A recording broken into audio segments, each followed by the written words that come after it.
Someone just clap then. Yes, thank you. Good on ya. Good on ya. Well, here we are, Why for Wonder. So I'm actually going to flip things on its head a little bit. I'm the little bit, the river flows that way, I'm swimming that way. So what I want to talk to you today is about connection.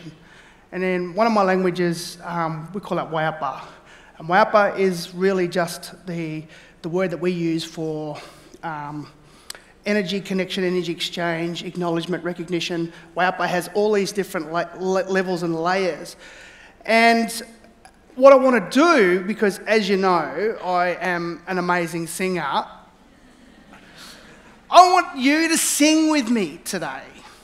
And I've put a little song up there. And this song is about acknowledging our connection to the earth. And, you know, all different cultures did this in different ways, but it really is about the awareness and the mindfulness that the very thing that sustains us is our environment. And I think technology in some way has removed that relationship. And I want to talk to you a little bit about that today. So what I'm going to ask you to do is the group up the top there, I want you to repeat after me. Dull, dull. One more time. Okay, the second row, all the second row, I want you to say, dirty man. Say it again, dirty man.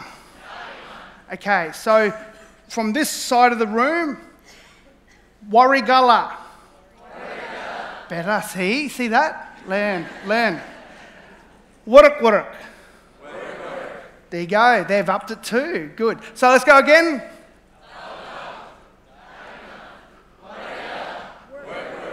Oh, Workwork's working it. They're working it. So I'm going to sing it, and it's going to go a little something like this. It's actually going to go exactly like this. That's a Carl Barron joke. It's not mine. I've been stole it. Okay. So we have to clap our hands. Not yet. Wait for it. All people getting ready to clap there. Dull, dull, dirty man, warigala, work. Dull, dull, dirty man, warigala, work. Yup. So, when I point to you, you're going to sing that. Okay, you ready? Wait for it. If it was like, well, we're going to do it. Here we go.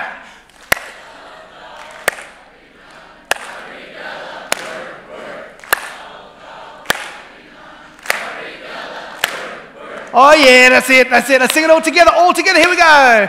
Dull, dull, dirty man, warigala, work. Dull, dull, dirty man, warigala, work. Go, zoom. Deadly, give yourselves a clap. That was amazing. It's probably not quite like Baby Shark, but that will get in your head. Yes, you got kids, you know what I'm talking about. That will get in your head. You'll be walking in the street, dull, dull, dirty man, warigala. People are like, what the hell? But what we're doing now is we're waiapa, we're connecting. My presentation doesn't have many bells and whistles on it because I did that for a purpose. Technology and evolution is constantly changing and we are evolving. And what I wanted to talk about today, though, is listening to our ancestors, and not just my ancestors as Australian Aboriginal people, but it's about listening to all of our ancestors, because there was a time on this planet where everybody lived in harmony with the environment. Everybody lived in harmony with the understanding that this earth sustains us. And one of the things that we're doing is we literally are swimming against the tide and not tuning into that. And Aboriginal Australians, and I'm not going to get into an anthropological argument about who is the oldest living continuing culture on the planet, but for over 80,000 years scientifically, we've lived within this construct of what we call Australia. And we've lived here well. So when Cookie and the mob rocked up in the big boats,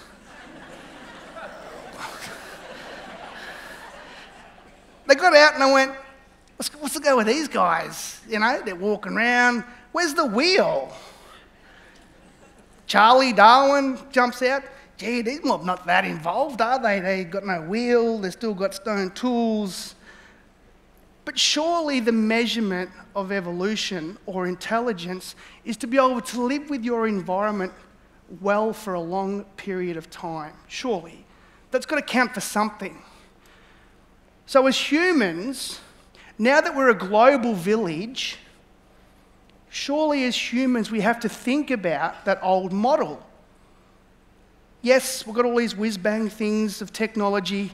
We're here to, advance ourselves. But surely some of the answers about wellness and well-being are in the past. And what Waiapa has done, what I've done with it, is I've taken all the old stuff, and it's nothing new, what I'm talking about. It's about looking at ways of connecting to our environment and how we consume stuff and bring it into a modern context. Because the future, the future is about... Has anyone seen, I was going to say RoboCop. Has anyone seen The Terminator? Anyone seen iRobot? What? So that concept, even the robots are going, we're going to take over you guys because you're just destroying yourself. They said that. And I hope it doesn't get to that. They literally put humans on lockdown and say, you're destroying the planet, you guys. You're destroying each other. We're here to save you. Maybe it's going to have to get that, but let's not go that far. But that's a taste of things to come if we keep... it's what I love Karen's presentation about where we're going in the future. But we can pull it back and think about those old ways of connectivity. So what is the ancient concept of connectivity? Is having an awareness and understanding in all cultures on the planet. It doesn't matter if you're from Russia, India, the Americas, wherever. All ancient cultures talked about energy and connectivity. What you give out, you get back. Universal laws of attraction, karma, all those things. So if we continually ignore our environment, it's giving us all these signs. Mother Earth isn't well. But we're just disconnected. We're disconnected. And we're just like, it'll be all right, it'll be all right. And I think that there's a bigger conversation to be had because we keep talking about we're going to destroy the planet. That itself is a very egotistical thing to say, that we have that much power. Because the fact of the matter is, we won't destroy the planet, we'll destroy ourselves as humans. Humanity will no longer exist. And guess who's lined up behind us? The cockroaches. They can't wait, because they'll be driving the Ferraris. They had their chance. They had their chance. So what we need to do is not give them their day in the sun too quickly and reconnect with our environment again. Aboriginal people, like all ancient peoples, they were the ultimate conscious consumers. They only took what they needed. When I regained my culture and my language and my ceremony and my dance, one of the biggest things I left to the last minute was my consumerism. Because I was like going out on country and I was painting up in ochre and I was dancing on country and I'm like, yeah, Mr. Aborigine, yes, I got it back. Look at this, Captain Cook, yeah. And I was like, yeah, but then I'd jump in my V8 motor car, fill it right up, drive into town, buy all this junk food and buy suits and shoes, and I have more shoes than Imelda Marcos. Some of you know who Imelda is, and you're showing your age. So I started to look at myself and go, but I'm starting to think about my consumerism is literally destroying the planet. Mine. And I used to think about my ancestors. They used to have a possum skin cloak to keep warm, but they only had one. They never had 7. Imagine that. Jamie, what are you wearing today? I'm wearing an eastern grey kangaroo all the way from the high country of the Snowy River. No. Today it's a big red kangaroo from the Western Plains of New South Wales. No, they had one. Because they were conscious consumers. They were. They did have an impact on the environment, but they did it consciously. So when I start to think about my consumerism, I put myself through these hurdles. Now this presentation will sting, because some of you love shopping. Guess what? I do too, but I'm very thoughtful about it. So what is that? We need to be more conscious consumers. Do I need it? What's the answer to that? Not always. Do I want it? Yes. Why do I want it? Because it'll make me look flash. That's about my ego. So, it's about thinking about that stuff. So being Waiapa, being connected to everything that we do, is about looking after our generations.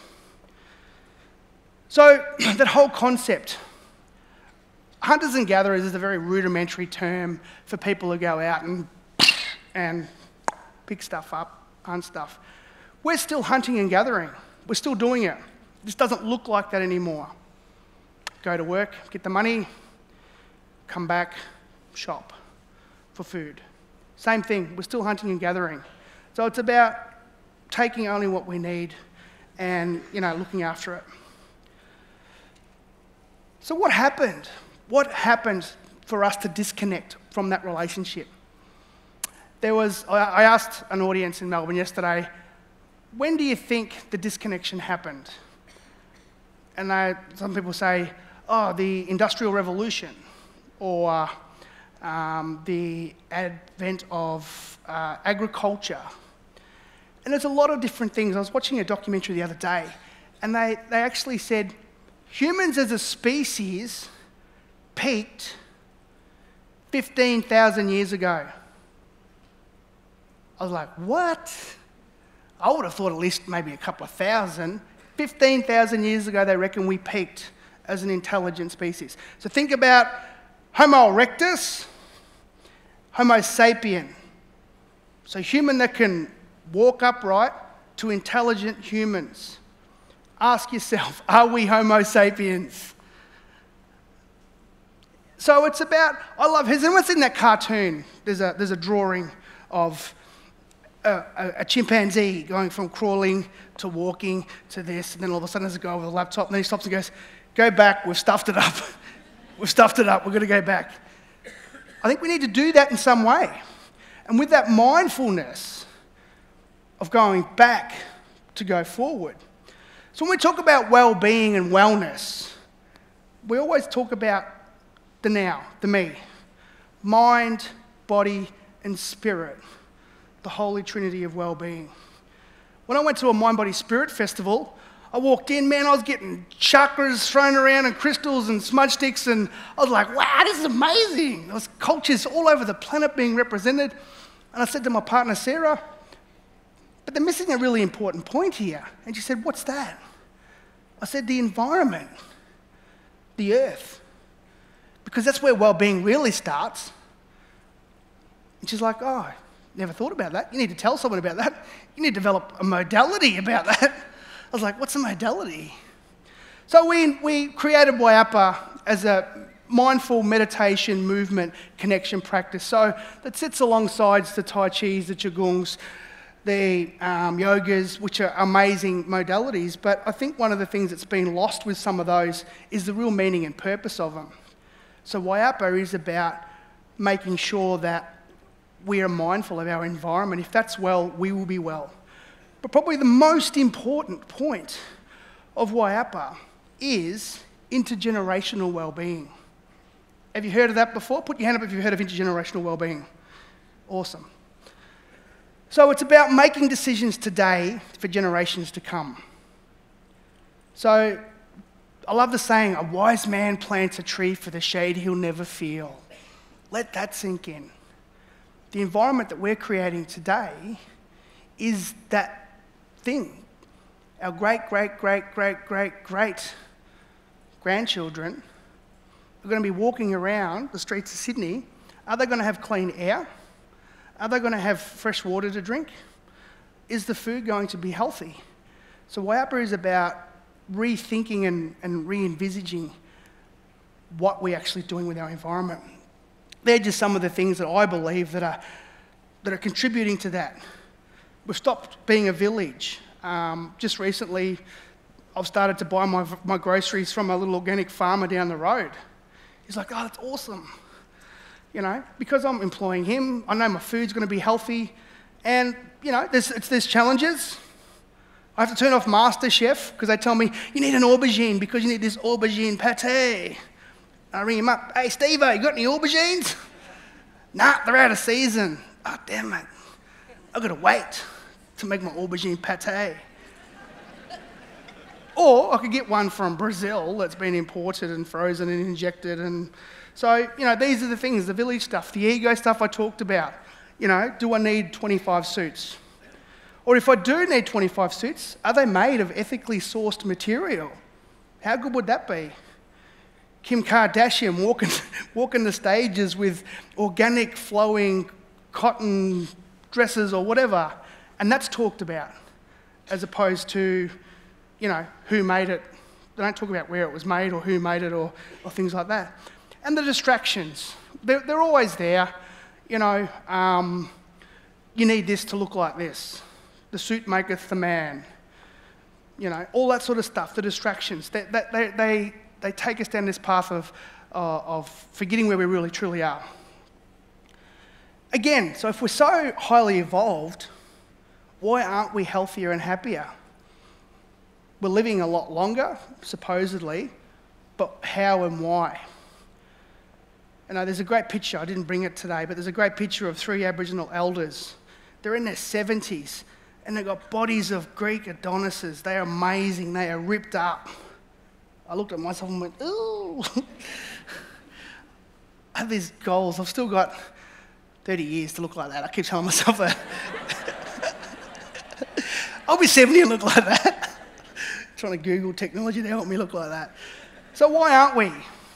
So if we ate organic food, if we got out into the environment, moved around, and we didn't consume as much, and maybe that'll lead us on the path of well-being. So going back to that concept, all of our ancestors lived well. There wasn't such a thing. I mean, the Romans invented the gymnasium, but they did it for sport.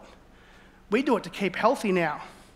If you ask those old 70-year-old Aboriginal men, go for a 10K run or do some push-ups, they're like, why? Am I chasing a kangaroo or am I ducking down to hide from something? They just got out and moved. I think one of the biggest things, when Sarah put this slide up the other day and showed me it, I was like,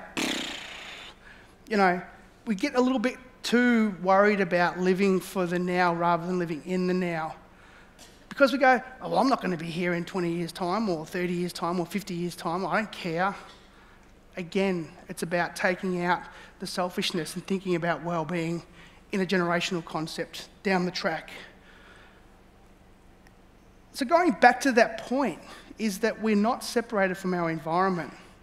I did a podcast the other day with a group of followers and they said, oh, it's amazing that you're talking about this interrelationship that we have with the earth and how we're connected to it and it needs us. And I said, what? Yes, how we're interconnected. And I said, we're not interconnected. He's like, what? I said, the earth doesn't need us. We need it. I'm sure Mother Earth can't wait for the petulant children to leave, go to Mars. She'd be like that, just get on the plane and go. She's like ringing Elon Musk up. Elon, have you got the rocket ship sorted out?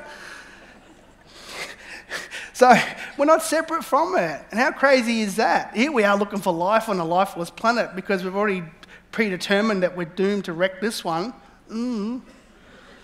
I like gifts. Then those little things you send and there's this one of this blonde woman going, That's the one I think about when we think about that stuff. So how to reconnect that?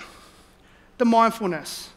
Thinking about it. So Waiapa is a meditation, it is a movement practice, so you can get up and get all bendy like licorice and be a tree and stuff like that. But then when you take your Waiapa pants off and that are ethically made and sourced, that you think about it every day, everything that you do is just being Waiapa. Taking a keep cup, taking a metal straw, taking a backpack with all the stuff in it. Think about it. But don't beat yourself up over it. I went to a restaurant the other day and I forgot to say to the waiter, don't give me a straw. But that's okay, I forgot. But I'm changing my habits. So Waiapa is about doing what you can do when you do it. So one of the things that we need to do is label things. And that's what Waiapa is about. Just using that word, using it every day. I'm going to be teaching Oprah and Deepak about Waiapa soon. Watch that space. Yeah, seen him in Sydney at Waiapa Wonder. He's partly funny.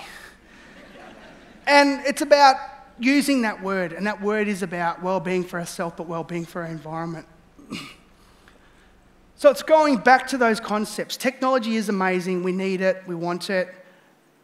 But we need to do it in a more sustainable way. So again, it's about intergenerational well-being. Thank you all so much for listening. I've got a workshop this afternoon. Come and see me, please. There could be some more funny jokes. Thank you very much.